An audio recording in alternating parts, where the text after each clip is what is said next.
That's carried. And now, with the right people in the room, we can move to item 22. So if we can have staff at the table, please, to take questions on item 22. And if it's appropriate, if there's any further update before we move into questions.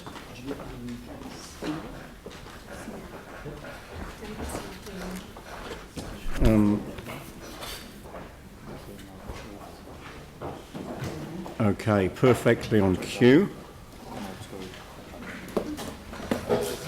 Yep. That's great. So have we now got everybody we need in the room to start dealing with an update and questions and answers on item 22? We got the... Great.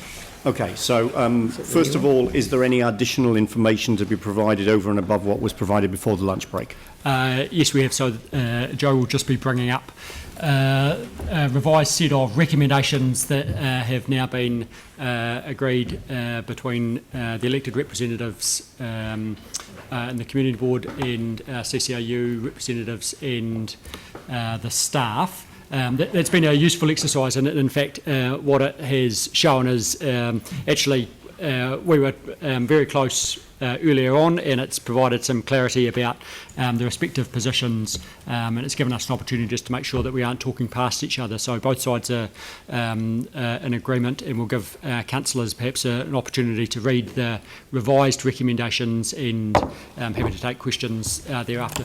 All right, so the status of this is a staff recommendation. I think the status is it could be either. Okay, it's I'm seeing the words at the top of it, staff recommendations. So it's a set of resolutions which is capable of being recommended by staff or is being recommended by staff, regardless of its origin. And David, in as much as you're saying it's your recommendation, I'm imagining that it's something that you've got an intention of moving in some shape or form when the opportunity presents itself. Although just hold fire while we get the correct one up. There we go. Right.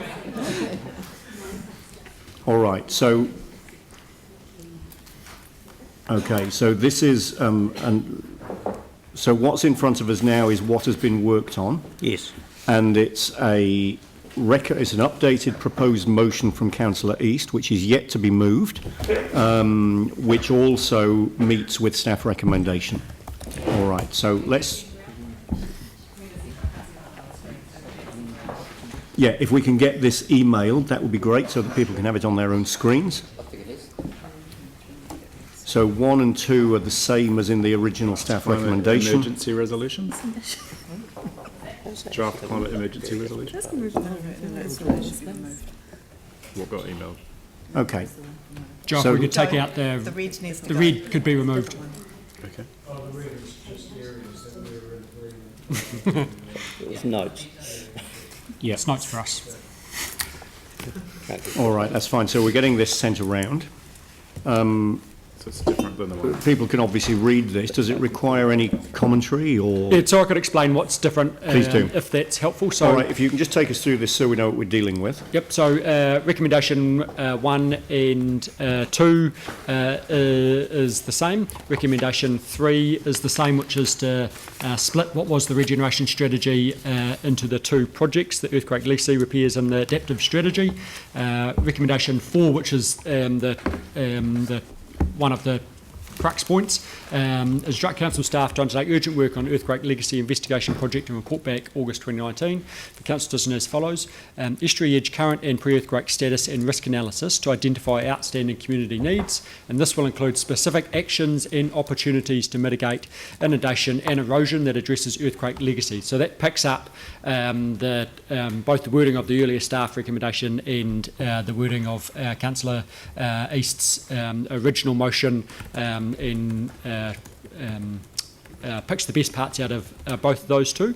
Recommendation 5 is the adaptation strategy, and we've gone with the words that Councillor East had previously proposed. We're happy with those, and same with 5A and B, and there's been a slight change to the note in recommendation 5. which we've just changed the word. The implementation of the earthquake repairs is not expected to impede processes of advancing the adaptation conversation. Similarly, the inverse applies as well. And recommendation 6 remains as it was in the original staff recommendation related to the HOW team and the community engagement process. All right. So that's put in front of us as a proposal, which is yet to be moved. What I'm going to do now is take questions and answers on the whole issue. And then once we've finished with questions and answers, I'll invite somebody to move something and then invite a seconder to second that thing. And then if we need to deal with a foreshadowed further motion at that time, we can. If there are any amendments to whatever has been moved, we'll deal with that once that item has been moved. So what I'm saying is we'll run a reasonably strict standing orders process, given that, you know, there are a number of things that potentially could be put on the table, and we'll just need to deal with each as they occur. At the same time, I want to do that with a need for speed in mind, because we've got a whole lot of work ahead of us this afternoon. So questions, I'll start with Raf. Thank you. Could you just scroll down? Lovely. My question really is around number 4. Because this work was done 2 years ago, and we discussed this 2 years ago, and some of us supported doing this work 2 years ago. What I don't want to see is that you're going to come back in August with another, oh, we might do this later, as opposed to we are going to do these repairs, which we should have done 2 years ago. Yeah, it is a question. Well, we haven't done the work to know what we're coming back in August about. The point is, we did do the work. We had proposals 2 years ago, which could have been done and dusted, and we wouldn't be here today. Sure, with all due respect, I can't be beholden to what we haven't done yet and haven't But you're saying reported that the back work in we did August. 2 years ago is no longer valid? No, it's completely valid, but the decision of the council then was the decision of the council. The work 2 years ago wasn't comprehensive across the entire area that we're now looking at. So what we do want to do is come back to council in August with very clear advice on the options that are available to you, because what we don't want to do is to elongate this process any further than what it has been. Okay. Thank you. Jimmy. Thank you. Regarding to this, the new amendment, No, this is regarding to original council of this staff paragraph 2, those $1 million can meet this new revised needs or not, still need to be reconsidered. There's a very good point, Councillor Chen, and we should add that in. We should add that in. Okay. Thank you. Could you pull the $1 million recommendation out and put it up there as well? It's at the top, Number 2, isn't it? Oh, sorry. Area number 2. Yep. Whether sufficient or not. Oh, sorry, whether it's sufficient or not. We believe that will be sufficient for the planning work. For the planning work, the actual capital works when we get to... Content is different. Still the same. Still the same. No any different. No. Thank you. Thank you. Further questions? Sarah. Thank you. A couple here. One, based on some of the deputations we heard earlier, there was some conversation around life risk not being adequately assessed at this stage. I'm just wondering, my understanding was the high flood hazard management area was in place because it specifically took into account the life risk. Is that right? Okay, so it's been assessed just not against the ISO standard, but it has been assessed within the district plan for those areas? The ISO standards were considered in the district plan process that brought in the high flood hazard management. Okay, area. so we do have that. So being able to communicate that's probably quite important. Yeah, that's Okay, that's really good. The other thing is, will the report, when it comes to us on the options for the earthquake legacies, include some costings so that we can actually make some decisions? Well, you will be able to make some decisions. The degree and the accuracy of costings at that point in time, we're not going to have the detailed work to have the definitive answer on the costings, but we certainly do intend to provide sufficient information, balancing the need for the detail with the time frame so that you can make appropriate decisions then. Okay, and the wider community conversation that needs to get started on the and the planning for the coastal hazards and the adaptation strategy, all of those kind of things. That's clearly not within the $1 million. So what resourcing do we have currently for the citywide adaptation strategy and planning, and is it enough? That's part of the work that the district planning team is doing. I could do with more planners, contrary to what you heard earlier. But not just the planners, because it's clearly that this is quite an intensive engagement process as well, and will be really time consuming.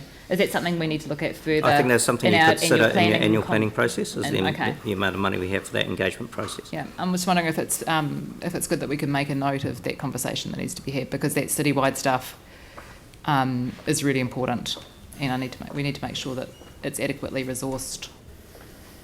I don't know whether we just note that resourcing for the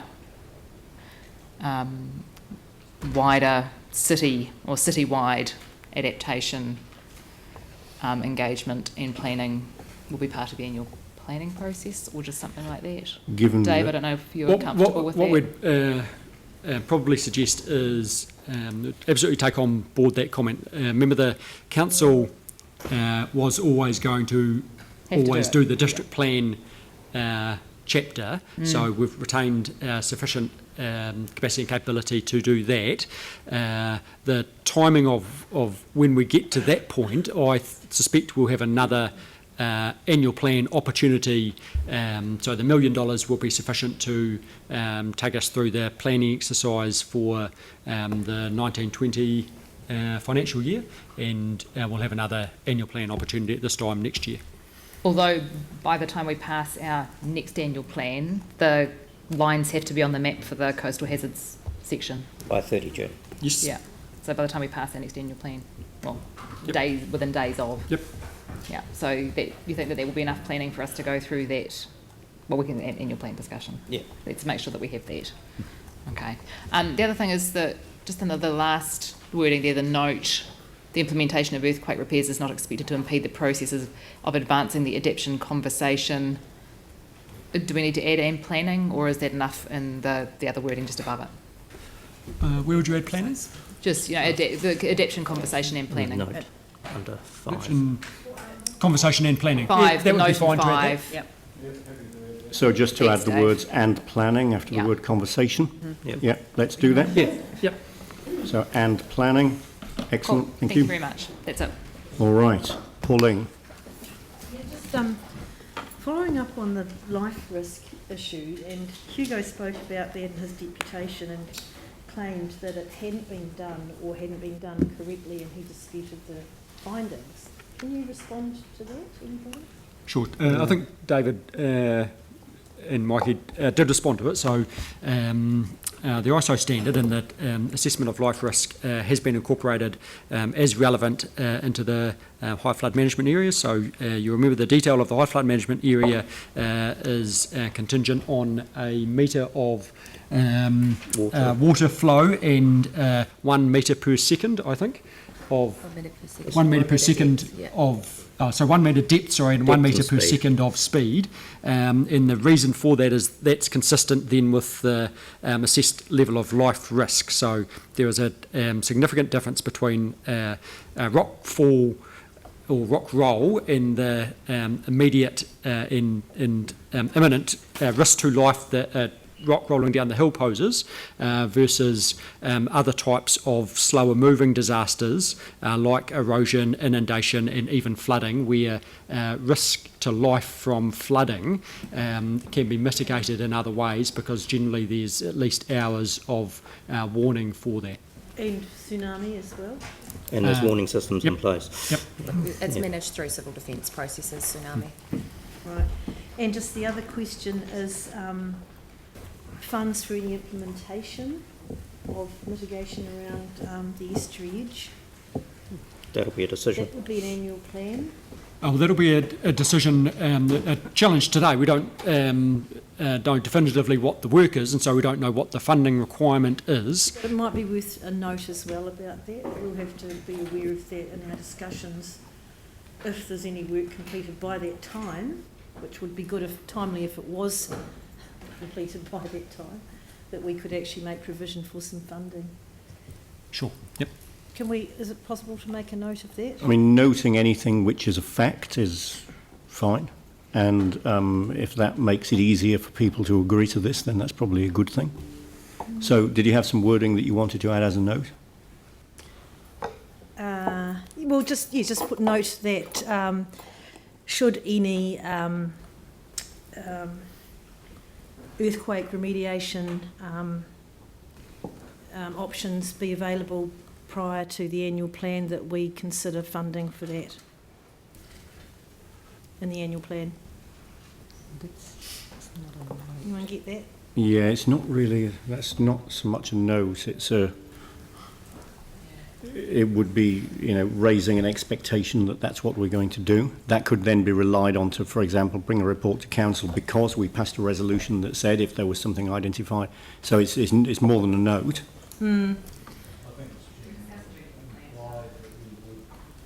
I mean, we can decide to do anything at any time regardless of whether we've set an expectation in this meeting or not. We can, Yeah, true. yeah. It's generally, I think, implied that if we found some repair work or mitigations that we wanted to progress, that it would then involve a funding proposal, work on the annual plan, long-term plan, whatever. So I don't think it needs to be written in there as such now. Okay. Yeah, I'm keen not to, Yep. given that we've got to where we've got to, I'm keen not to complicate this with things that we might naturally be able to deal with later.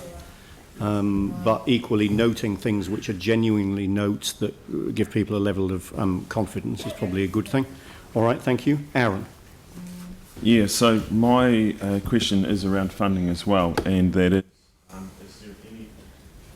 is there anything in the CAF agreement which precludes us from applying some of those funds to doing this work, given that there's $1 million there for red zone works? Does it say exactly in the red zone where it has to be? I think it does specify over Ngātakaro River corridor aspect of the red zone, but that's certainly a possibility. So does it? Yeah, I think we've got scope there. Cool. Thank you. Thank you. Vicky. $1 million in planning, that's for a year, or does that go on for a long time?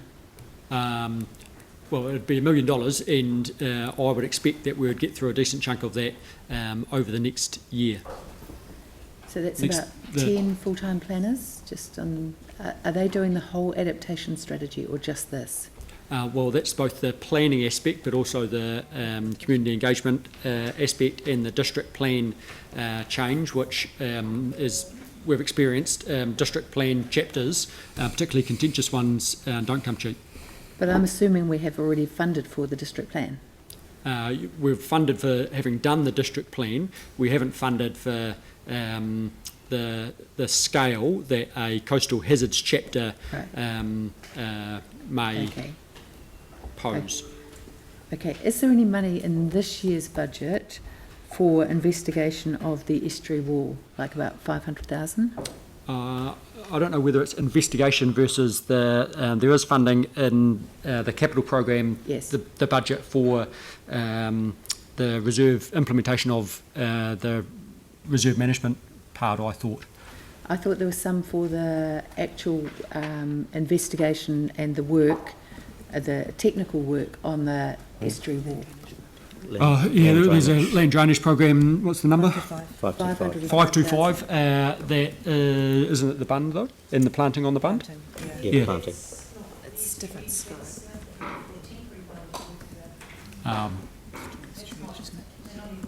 Well, it's still part of the Okay. It's the estuary edge. It's completing the temporary works in the planting on. So you're absolutely sure there's not 505,000 in this year's budget for work on the technical work on the estuary wall?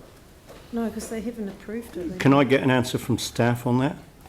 And if there isn't an answer, then let's know that. If you don't know, I don't believe there is, but we can go away and check and report back on that. That would be really helpful. Thank you. Yeah. Okay, do we have any concept of, from the work that's been done, because I have similar memories to Raf, do we have any concept of the cost of actually fixing that wall? No, not yet. So when you say the wall, it was mentioned this morning. Estuary edge, sorry. I have Okay. a quote for the South Brighton section of it. If I can get answers from staff at this time, please. No, we don't at the moment. Can I just say that through the Land Drainage Committee that staff don't believe they have a method that they can put a wall in because of the... No, I'm not talking about All the wall. right. Sorry, I was talking about the estuary edge. Given all the time that there's been, we actually don't have, because David was saying you had a quote for the South Brighton domain of 500,000, but for the whole estuary edge that people have been sort of begging for action to be taken on, we don't have any sort of concept of cost as yet. Millions. No. Presumably that's We haven't done the information that'll be investigation coming work, back. That's what we the want to do. ballpark will come back. I just simply make the point that the estuary edge isn't entirely uniform, and so No, I know I didn't want people to think that there's I one understand simple that. answer for the entire thing.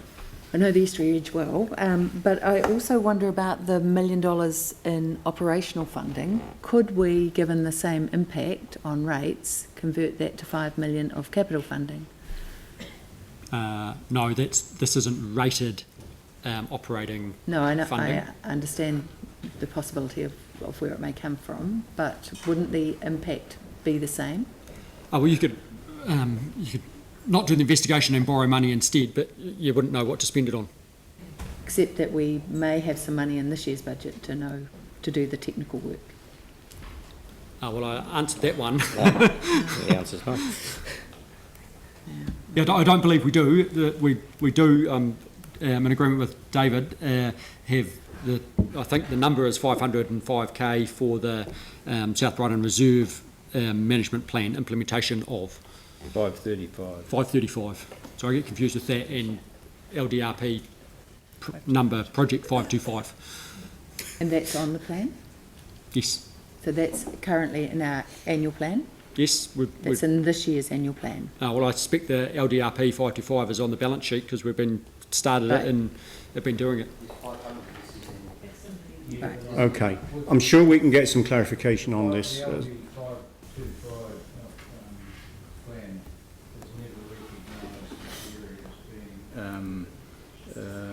Applicable to use of those funds. It's the LDRP 525 money is for flood risk, and the staff in that area have never recognised that.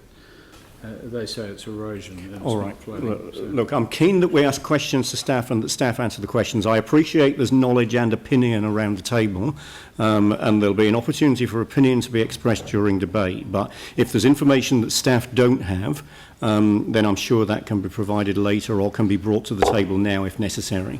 But yeah, I think it's important that we run a good, tight process. Can I ask one last question? One last question, then I've got Glenn and then I've got Sarah. Yanni, sorry. Glenn, Yanni and Sarah. Could it possibly be done before August? No. No. We'll do this work as urgently as we can and bring it back as quickly as we can. But our expectation is doing that urgently would be August. Great, thank you. Glenn. Okay, thank you. In the third option, one of the disadvantages on under 5.29, so this is page 310 in our report, it says there may be unintended ecological consequences, accentuation of flooding or transfer of risk to other areas as a result of the interventions proposed. I'd like to ask about the may be unintended ecological consequences. The estuary is loved by all, including Southshore residents, many here today. The Avon Heathcote Estuary Ihitai Trust has certain objectives. So in going for this option today, I need to be satisfied that if we do, I need to know what path does that take us down in relation to that. So does that put us up against any ecological, does that rule out any objectives which we seek to pursue, or is it still at a high enough level that it actually just comes down to detailed design? Yep. Yeah, so what we're asking is that we can do the investigations to make sure that any option that is pursued is appropriate and that we can do it and we can resource it and fund it and everything like that. And it's the right thing to do. We want to go away and do the work so we can come back to you with a decent proposal and we can answer those And we sorts can of do questions. this in concert with several parties, the trust, CCRU, community board, who. With recognising time constraints, yes. Yep. Okay, great. Yeah. Thank you. Yanni. Thank you. I'm struggling to understand how we don't have specific proposals, given that in 2014 we had a mayoral task force on flooding, which identified in particular a number of the concerns that the community have raised today, where we did scope a project to fix the things like the vacant sections in the red zone that have been cleared and not having adequate flood protection against the coastal inundation. So can you just help me kind of understand what is it that we still need to do before we can put some of these things back, given that we identified in 2014 a series of solutions to this issue? What we'd propose, without looking back too far, is that to enable you to make a decision as you suggested, that's what the report back in August will comprehensively do. Like the decisions from 2014, staff have given effect and are giving effect to the decisions that council has made. So there's a difference between seeking scoping and council making a decision to do X, Y and Z. So what we're now proposing is to come back to you in August with those very precise projects, and then subject to the council decision, staff will go out and do those projects. But what I can't understand from an operational point of view, given that we've put money aside for land drainage and given that we've identified some of these as priorities already. So I don't. Staff have given effect to the decisions of council. So yes, you have put aside money for land drainage, but you've put aside project funding for land drainage that goes towards specific projects, and LDRP 525 is one of them. So that's a decision of council. I don't think it's fair to ask staff to explain why council have made decisions. But just at a very high level, like the idea that you would provide a minimum level of protection from tidal flooding of cleared red zone houses, including ground shaping, importing a material to form an earth bund, a continuous physical barrier along the estuary front, and also repairs or topping up damaged or inadequate seawalls. I don't understand why that would take to August. If we just said to you today, go away and do it, then you could just get on and do it, right? So why do we need to wait till August when we've already scoped it through the mayoral task force and there's been lots of work happening between then and now? Why would we need to, like, is there anything specific that we could just say to you today, like that one, go away and do it? And if not, why can we not just say that? Oh, well, that would be an option to council. You can say to us to do X and staff will go away and do X, but that will be a decision of council. We haven't proposed to you X today. We've said we want to investigate and we'll come back with something that looks like X, Y and Z, but they will be decisions of council. So if we wanted to agree, is there you'd any obviously project... you'd obviously need to ensure that you were comfortable with your decision-making obligations under the LGA. Right, okay. So any decisions on project, is there any specific projects that we could agree today that you've got sufficient design understanding of that we could go ahead with? No. And we don't have a paper detailing those projects in front of us at the moment anyway, and I think that's picking up on the point that Brendan made about our responsibilities under local government. Can I say a few other things then? So has there been any discussion with LINZ or Otakaro around, or government, around the responsibilities with the demolitions and reinstatement of the wall? Picking up on the question that was asked before around the cost share refresh, if we're going back or if we've sought any restitution for that. We haven't sought any restitution for the demolition and clearances of the privately owned seawalls that LINZ undertook when they cleared the homes from the residential red zone sections. I have had conversations with Lynn's where they're very clear that the damage to the structures, and they were unconsented structures for the most part, the damage to those structures wasn't intentional damage, that was just a consequence of clearing those homes. So we haven't engaged with Lynn's about whether they would reinstate what were privately owned structures back there. That would seem inconsistent with the approach that they've taken for the residential red zoning across the city. Right. So they haven't offered to put anything back to protect from the flooding or from the creation of the demolition. I wouldn't say that they haven't offered. I would need to go back and double check about exactly who paid for the temporary bund. I think Lynn's might have paid the first part of that temporary bund. Yeah. Right. Just given that a number of people submitters today have expressed a lack of confidence in information, process, outcomes, in terms of regaining that trust and confidence with our community, have we considered any sort of independent assessment of the process to date around both the information and process so that people can have confidence going forward that we have learnt any lessons or that there is accountability where accountability should be? So obviously the background to this report, but not predominantly what our focus is now on, was that Regenerate Christchurch undertook a review of how the South New Brighton Southshore regeneration strategy was going, and concluded that review and wrote to the council and had a set number of recommendations from that. So this report responds to their review of the project. But you're absolutely right about the need that we must do better to engage and re-engage the broad spectrum of the community in this going forward. We would agree that it hasn't been satisfactory, and that even this process of the transfer of the responsibility from Regenerate Christchurch to the council further complicates and potentially undermines the trust in the institutions, and that's not our intention at all. We want to pick this up and we want to make sure that we do a good job. So I think in the past, like, we could ask the Ombudsman or the Auditor General just to investigate and report on so that we could improve. That's something that I think we've done previously. I wonder if that would be useful.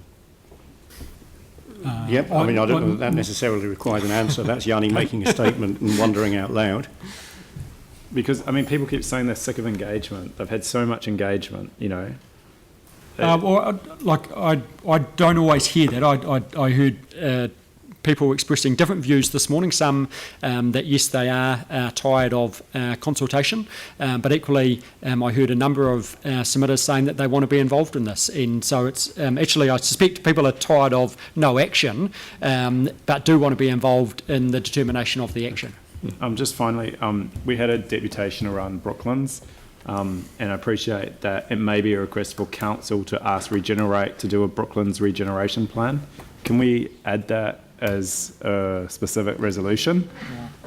Yeah, so there were two things that came up at that point in the meeting. I certainly responded to the comment that was made, the request that was made in the deputation, by pointing out that the Chief Executive of Regenerate Christchurch was in the room, and by acknowledging that the Mayor had agreed to arrange a meeting, or had agreed to go back, and I committed that that would be picked up by Council. To do what we could to facilitate engagement with Regenerate Christchurch, and also to fulfil what the Mayor had promised or had said as well. We as a council should be setting the direction, we're the governance.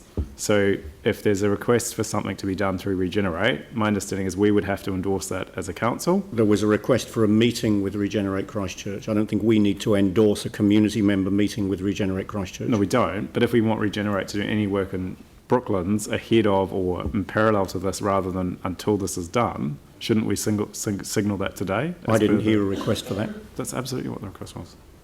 Okay, and sorry, there was one other question which I did raise in the workshop earlier. I'm still struggling to sort of understand at a high level, and maybe that will come back as part of the work, but how is it that we've done earthquake and infrastructure repairs from the earthquake in other parts of the city that have hazards, coastal hazards and other hazards, but we haven't done it in this one. I'm just trying to understand at a high level, given the concerns that keep being expressed about what happens on the other side of the estuary, how at a high level decisions around infrastructure repairs have been made to proceed in some areas but not to proceed in others. A pretty tricky question with all due respect. I think that the decisions of council are the decisions that staff then implement. So when you see physical works occurring, they're either delegated decisions of staff or they're decisions of council. Yep. Whilst I appreciate that the matters that are considered in this paper do give rise to questions relating to how things have been handled in other areas, and do give rise to questions relating to how we've handled things in the past and how we've got to where we've got to. The focus of this paper is what are we going to decide today about what we're going to do next. And I would really prefer it if the questions were able to remain focused on what are we going to decide today and what are we going to do next, appreciating that in some cases that may be informed by where we've been, but there's a whole set of more general information which may be part of the picture and the environment in which we're working, but that isn't directly related to the decisions that we're making today, which are really about what we're going to do in the future from this point. Moving on, I've got Sarah, Phil and David East. Sarah. Thank you. Just put my hand up a while ago when we were talking about various funding kind of mechanisms and things. When we're looking at, because the report will come to us with costs, to high level costs and things, we just make sure that funding options is part of the report too. Yeah, okay. That's all. That was it. Yep, so there will be funding options. Great. Phil. Thank you. I just want to ensure, in your view, that the recommendations we have here aren't actually going to create any form of precedent for other areas, given that there's a strong emphasis on the adaptation exploration as well. And by, I guess, other areas like, for example, there was a request for the Brooklands area today. But so it's really as to whether these recommendations in effect will pertain to this area and not necessarily create precedent for other coastal areas. I don't believe so. This is about going away and doing some work and coming back with that information. So no, I don't believe it. It will set that precedent elsewhere. Thanks, David. Thank you. David, questions? Yeah, unfortunately mine's not exactly in line with the paper we have, but Yanni raised a question before about structures on the estuary edge and Lynn's, Sarah, demolishing them, not as a consequence of purposely doing a bit more as a consequence of the sites being cleared. I really sort of want to ask the question, and it's been raised on a few occasions, that the demolition of properties actually left parts of Southshore substantially lower than they were before. Is there any comeback on either Lynn's or other agencies to make good the fact that they left the area substantially lower in places than was previously there when properties existed? I don't believe so. So I think what you're talking about is for the estuary edge red zone properties. Are you saying that in clearing the properties that Lynn's left those properties lower, or are you saying... Exactly. Yeah. So I don't believe that there's any recourse, which is exactly why those properties were red zoned. Yeah, but they're the most damaged, and now they're also most damaged still and lower than what they were. But the point really, I suppose, is, and I think it was made by Tim Sinters on a number of occasions, that the risk to flooding has been exacerbated by the fact that Lynn's and demolition companies left the land even lower than it was before. So they've exacerbated the issue. Is there any redress to actually say to these guys, well, you've exacerbated it and you really need to restore it to what it would have been before you demolished the house? I don't believe so. I can take that point up with the Lynn's team, though. Yeah, thank you. Great. thank you. So are we now done with questions? One last question, yep. Just popped up from Councillor Clearwater's question. So Councillor Clearwater was asking if you thought that this might set a precedent for example, maybe paying for other works and those kind of things, earthquake legacy issues. But isn't it true that we've already actually done that in some areas, like along the Heathcote River, where land has dropped and we've ended up buying out properties due to earthquake damage and those kind of things already? Yeah. So this isn't the first of these that we've come across. No. Thanks. Great, thank you. So we're now done with questions. So we've now reached the point in proceedings where somebody's going to need to move something. So David, you're moving? I'm happy to move the resolution as it sits before us. All right. And Sarah, you're happy to second that? Great. Okay, so we've now got something on the table. So we now move into debate. Does anybody wish to speak to this? Yanni? I'll just reserve. You'll speak last? Speak last. Yeah. Yep. All right, Yanni. Yeah. I think, if you ever wanted an example of the spaghetti junction response to the earthquakes, this would be it. It just seems inherently complicated, messy, and totally inefficient to have so many different agencies in our city doing different things, all in the same community. So hopefully this can go down as one of those lessons learned. Actually, Council did a mayoral task force into flooding, which identified a number of very simple, straightforward solutions, just things that seem to make sense based on walking around areas, seeing the impact of the flooding, seeing the impact of the land, and it just, I think as a council, we really, really need to learn from this, because we cannot keep going on like this. It's just stressful for so many people. The community impact, I can't imagine what the community impact has been as someone who's not in that area, but certainly I think we've heard pretty clearly today. I would really like staff, if they can come back with anything before August 2019, specific projects that we've already looked at, already kind of identified, and asked for permission to just go on and get it done. I'd really like that to happen. I don't think we should just wait until August 2019 if there's things that we can do sooner.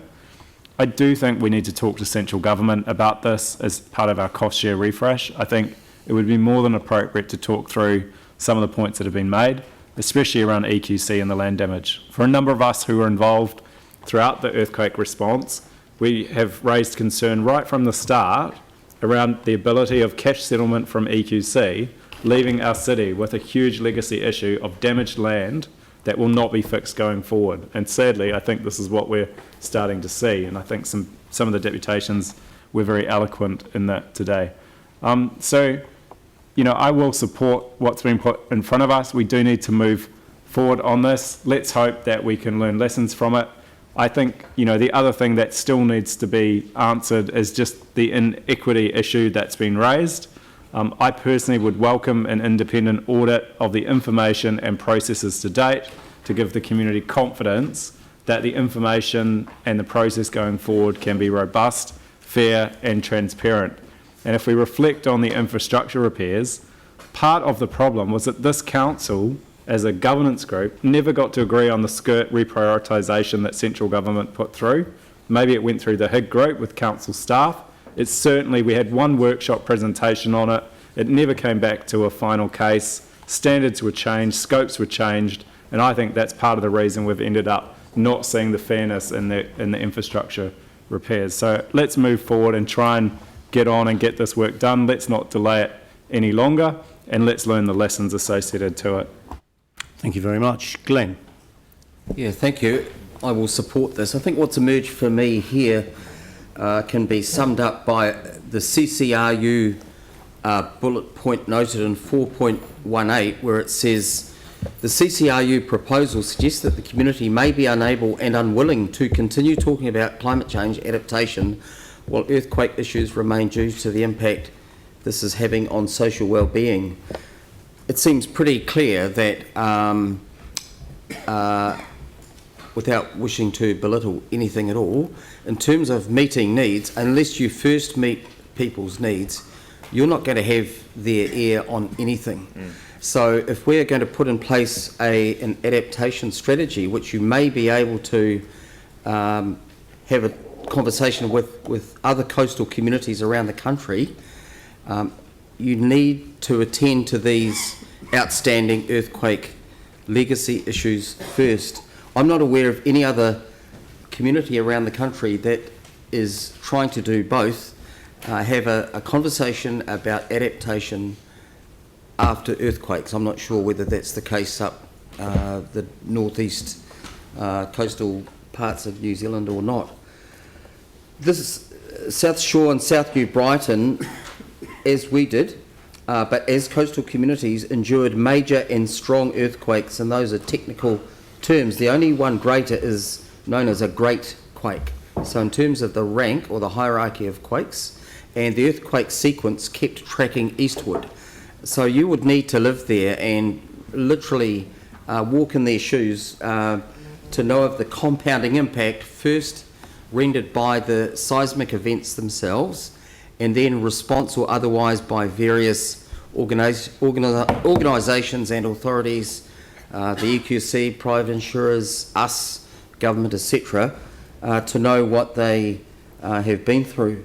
So what I would like to, I'm going to support this.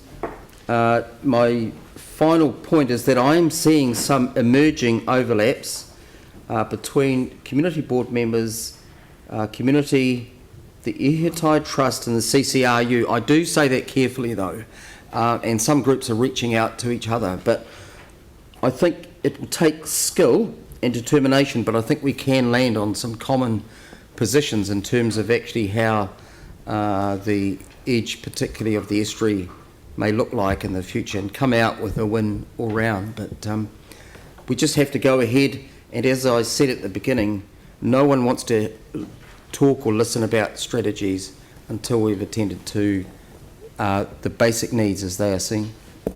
Thank you. I've got Aaron and then Tim. Aaron. Yeah, I will support this. I'll just speak on two things. A famous Republican once said, build a wall. That was 2,000 years ago, and that wall's still there. It's a seawall. It's the world's first ever seawall, and it's still in use today. The climate hasn't changed too dramatically over that time. It's gone up and down a little bit. It is on its way up now, so let's just build it slightly higher than we might have 50 years ago. And be ready for what's coming over the next 50 or 100 years, and then make one that you can add to if you have to. It gives certainty to the people that live there. I couldn't think of anything worse than living on that side of town, to be honest. The side of town I live on hasn't suffered anywhere near as much as the eastern parts of the city. I have a business in Heathcote, and driving out there every week, the roads are shocking at times, and I look at the devastation and destruction that people still live with on a daily basis, and I really feel for them. So the sooner we can get on and do this, the better. There's the Capital Acceleration Fund, which was an election promise a year and a half ago. That money's there. Let's use some of that. It's tagged to the red zone.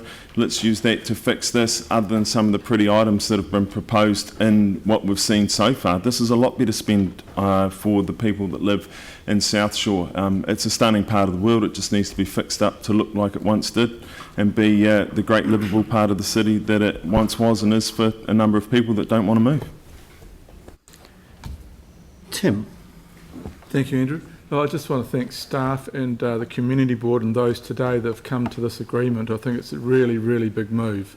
And I want to it's an example of a council finally listening to a community board that is listening and representing its community. So thank you for staying for the long haul. Thank you for being loyal to the city, because I mean we all love our communities, we all love our environments, no matter what the challenges are. So it's wonderful. And Tim, I will get out and surf off your beach at some stage.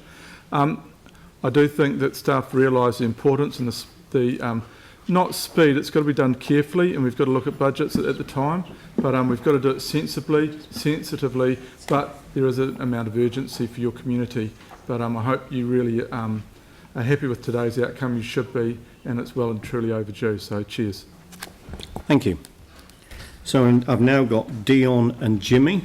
Dion. Yeah, I support this, but I feel really disappointed that we're at the state that we're in at the moment. It's been a long process for these residents in these locations, and I find it disappointing that we've got to the stage where we've got to today, where this could have been sorted out a long time ago. And the issues that we've been hearing today, I've been hearing for a long time, and I think everybody's been hearing for a long time, and the message hasn't changed. The community board have been saying the same thing, coming to that table down there and telling us something's not working and we need to change. But we've got that change in front of us now, and we've actually got to give the assurance to the community out in the Southshore and South New Brighton area that we're going to do stuff. And as was mentioned before, we need to see what those things are to make that material change, because I am very, very, very concerned about the mental health and the well-being of these communities. We are seeing from the police a massive increase in problems and attempted suicides and all sorts of issues, and we have the ability to change people's lives in the way they see the areas that they live. And we've got to get on and do it. The money type of situation here, I'm going to go back and look at that skirt report that we had a few weeks ago and that missing $127 million from the land drainage recovery program. That was an agreed, well, it wasn't agreed, but it was a eligible cost under the cost share. And we haven't seen it. The government has sold us a lemon when it comes to proper money to fix the earthquake issues. Was the way EQC did the payments on land the right thing to do? I don't know.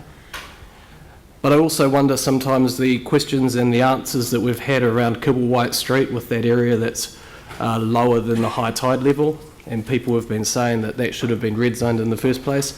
Why has that conversation not actually been seriously considered through the agencies that we've actually had in this time before we've got to the point we're in now?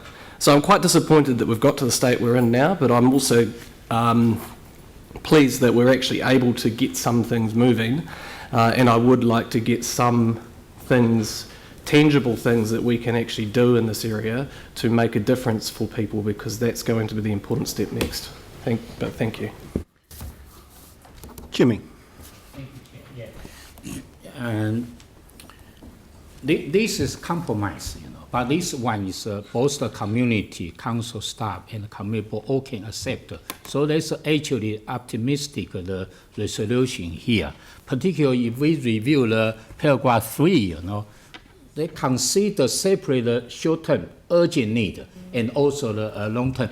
But regarding to the paragraph 3b, there's no any argue, because both, you know, accept adaptation strategy, particularly dealing with the coastal hazard and the climate change. There's no doubt. But only the 3A, this the portion, you know, I'm very happy, you know, we can reach an agreement. Because why? There's urgent need. We heard from the today community board and the 7 different resident associations or community group, etc. That particular is focused on those mitigate the inundation and also the kind of erosion. That's urgent need. Otherwise, we heard like the well-being or mental health, because you live in that environment every day is in a bigger suffering environment. There's a bigger risk. Long term in this environment, I think will be, you know, this kind of the anxiety, you know, depressed, etc. So I'm very happy. There's a practical resolution. But I'm only concerned the paragraph 2. If when staff in August report to the council, you know, if we find those resolution, how to mitigate those the inundation and the erosion, where the funding come from? Because August, all the annual plan 2019 to 20 already done. Whether we have spare the funding, we can undertake or carry out this kind of the practical task. This I'm still a little bit concerned. Even my fellow councillors, 3 of them to ask, but those answers are still a little bit confused. This is only my concern. Yeah. Sarah. Thank you. It's clear that the lasting earthquake legacy issues in South New Brighton and Southshore need to be addressed by Council in some way to enable the community to have the short-term comfort about their future, and it has taken far too long for them to be clearly reported on for decision-making. Expectations were raised and have been dashed, and that is unfair on this hard-hit community. And let's be clear, this is about earthquake damage, not betterment. That's the other conversation. Time and time again, this council has decided to put off this work on earthquake legacy issues, while it has prioritised earthquake damage in other areas. I can understand why. It's really difficult with the complications of climate change and adaptation, but our role is to make those decisions and not leave the community in uncertainty. And while Councillor Johansson talks about the spaghetti junction of agencies involved in this work, it was this council that handed the work to Regenerate Christchurch in 2017 instead of doing it ourselves. And let's not forget that only late last year we made it easier for people to build in this area, raising expectations that we will protect them in the future. At the same time, it's also clear that we need to start the conversations about the medium and long-term adaptation with communities now, and not just in South Shore, South New Brighton, but all the way along our very long coastline that extends not only along Pegasus Bay but around Banks Peninsula. We need to have a consistent approach to the hazards and a consistent level of engagement. It will take resourcing, but without us starting the work proactively, we will simply end up reacting in haste and without full information to a future event. At the moment, the only adaptation plan that exists for the area is being run by the banks and insurance companies. Unfortunately, for suggestions of building a high wall, it won't work in this area, as groundwater will simply rise beneath the houses and the wall, and having a clear evidence base for future planning is absolutely essential. Evidence-based decision-making on all aspects, including best options for repairing the damage. Councillor Livingston mentioned the CCRU proposal for working on earthquake legacy issues first before the conversation about adaptation. But communities around the country are actually working on similar processes, though with disasters in the form of major storm damage that has seen houses swept away and massively in damage. And let's remember that while deputations here supported that proposal, when asked, they also said that they recognised the need to get on with the climate change adaptation planning conversation too. Thank you. Anne. The only option that we can support today is the one that will provide hope for this community. The option that provides tangible evidence as quickly as possible, work that can be seen and measured, that they can show their children when they're out walking, so that they can say things are going to get better. Anything that shows they've been listened to, and as Dr. Cook has said, they must see to believe. So I firmly support what we have in front of us this afternoon, because it will, I believe, deliver hope.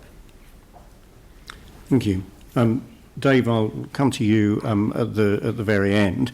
From my point of view, I'm pleased that we've got to a position where we have been able to get a staff recommendation of a set of resolutions that really reflect what we've heard from the local councillors who sit on the community board, from the community board itself, and from a range of representatives, groups and individuals from the affected community here. And we've heard a clear message that what we need to do is to separate the earthquake legacy issues, which obviously are immediately urgent and have clearly been the cause of a large amount of disappointment, frustration and lack of certainty.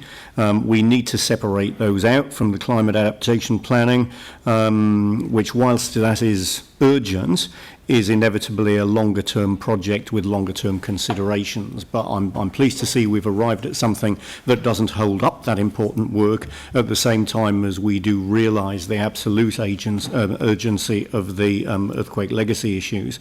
Clearly this work will need to be resourced, and I think it's acknowledged that that resourcing will form part of annual plan and future long-term plan and annual plan decision making.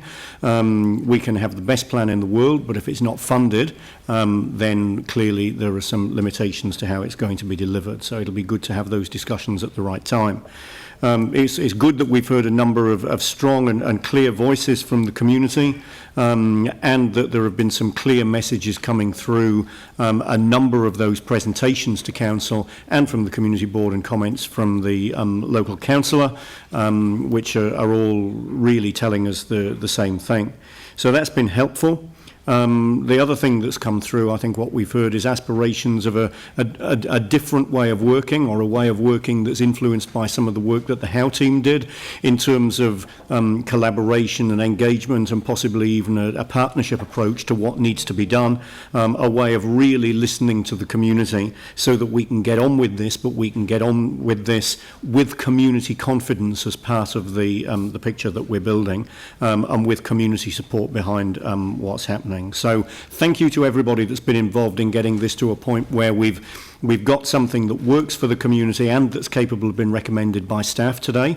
I realise that wasn't easy, and thanks to everyone that's taken time to get there, and thanks also to the community members who've come in and spent their time ensuring that we're absolutely clear on what the community voice is and what the community is looking for, and I'll be very pleased to support what's in front of us now.